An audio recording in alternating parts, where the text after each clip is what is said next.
Madam Minister, my neighbour, Mims Davies. Thank you, Madam Deputy Speaker, and I'm pleased to be speaking on behalf of His Majesty's loyal opposition in this debate in government time, and I'm very proud of my constituency neighbour. It's wonderful to see her in the chair this afternoon.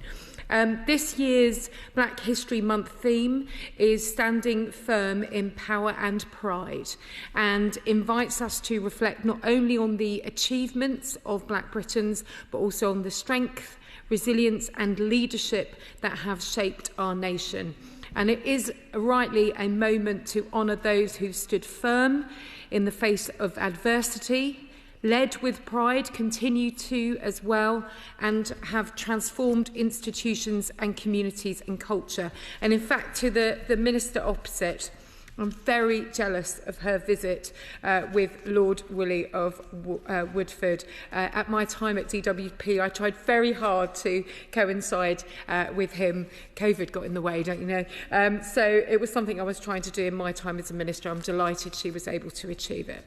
And I absolutely agree, and those in my party would absolutely agree with the Honourable Lady, the Minister, to state very clearly that Black history is British history, and Black Britons have shaped the nation that we live in ways that we're only still beginning to recognise and grasp, and I fully recognise that myself as I learn more. So I agree with her wholeheartedly, and I'm sure in the spirit of many Thursday afternoon debates, this is one where there is one where we recognise progress and also recognise there's always more to do.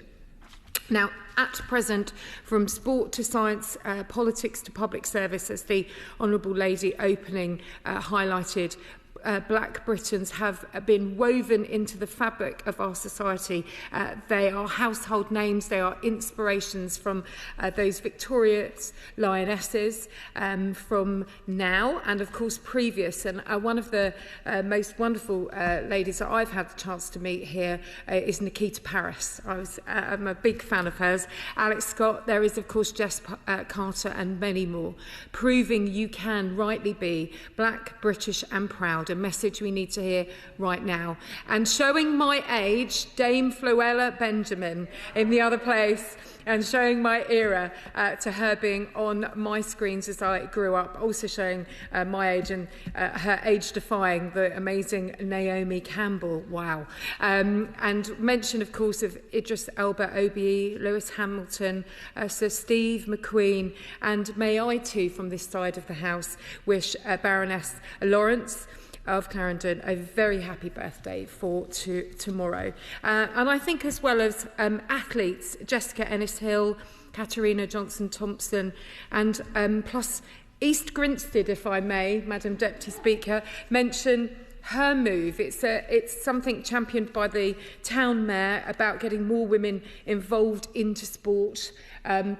We have the This Girl Can, but this is a growing focus from my town, and it's growing across the country. And we were delighted when Dame Kelly Holmes gave it her seal of approval, showing that she is still inspiring another generation. And as the Minister said rightly, each generation stands on the shoulders of previous pioneers.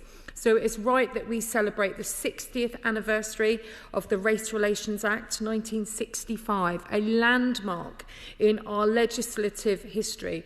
And I still find it remarkable standing here myself to see how many turning points and changes happened in this very building.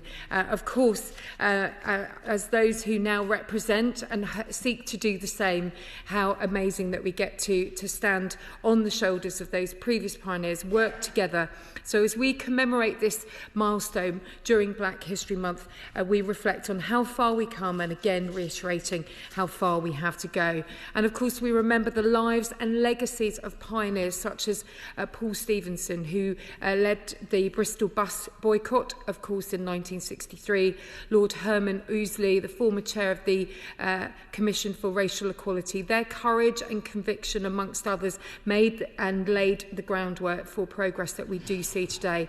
And similarly, 14% of members of Parliament come from ethnic minority backgrounds. That is progress. Representation is matched by action. We are still always working on it in my party, but we do continue to push that way. And of course, we honour, as the Honourable Lady opposite the Minister did, the Windrush generation, whose story is central to Black British history. The voyage of those on the Empire Windrush is now rightly seen as a defining moment. The contribution of Caribbean migrants, including many who really made changes to our NHS, immense. 7.4% of NHS staff are black, building on that legacy which began with thousands of Caribbean women answering the call to fill staffing shortages in the 1950s and 60s, giving up their lives to help us with our lives. And it gives me a chance to mention my pin. I've got so many on today. We do feel that we're pinned up sometimes. Here is the... if you just might about to see the Black History Month badge from Amazon. Who would have thought it? Amazon. Yeah, they really have everything, don't they? So Amazon in my constituency I just recently visited and they gave me a badge of Pecky. This is Pecky, their actual emblem, who's a little parcel. And they had a display and were working with their staff in my constituency. You really do see everything in this wonderful job as being an MP, and that was wonderful to see. But of course, Black history in Britain did not begin solely with Windrush, rightly as the Minister highlighted, stretching back centuries. The first Black MP believed to be elected back in 1767. Many children rightly know and recognise the immense contribution of Mary Seacole made during the Crimean War, and it speaks to a long-standing and complex history that we do have as a nation, which we all need to understand and learn about. And this week we celebrated the 220th Trafalgar Day, despite the horrendous and shameful role that Britain played in the Atlantic slave trade in the 18th century. The 19th century saw a turnabout where the Royal Navy was used to hunt down slave ships. It is estimated that up to 150,000 Africans were liberated from slavery in America as a result of these direct actions, something that we should rightly be proud of and all grow to understand. And I'm proud too that when the world faced an enemy of the utmost racism during the Second World War, 16,000 Caribbean men and 500,000 Africans served Britain to fight back against the tyranny ahead of them. These stories are often airbrushed out of our national history, not fully understood. So challenging these omissions as part of Black History Month is something that we all must do. And we must also, of course, confront the present. The racism and abuse in the 2021 Euro final, a stark reminder of the work still needed. Again, the Minister alluded to this.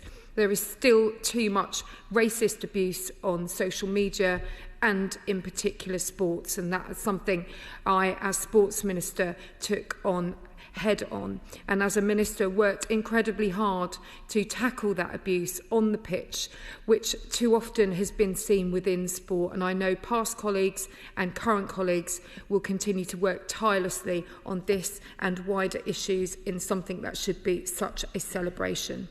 Now, one being the landmark Inclusive Britain Action Plan, where we work to tackle racial disparities, and it's something that I'm particularly proud of from our time in government. Before we left office, we delivered on 62 of the 74 actions in just 1 year after the plan was announced.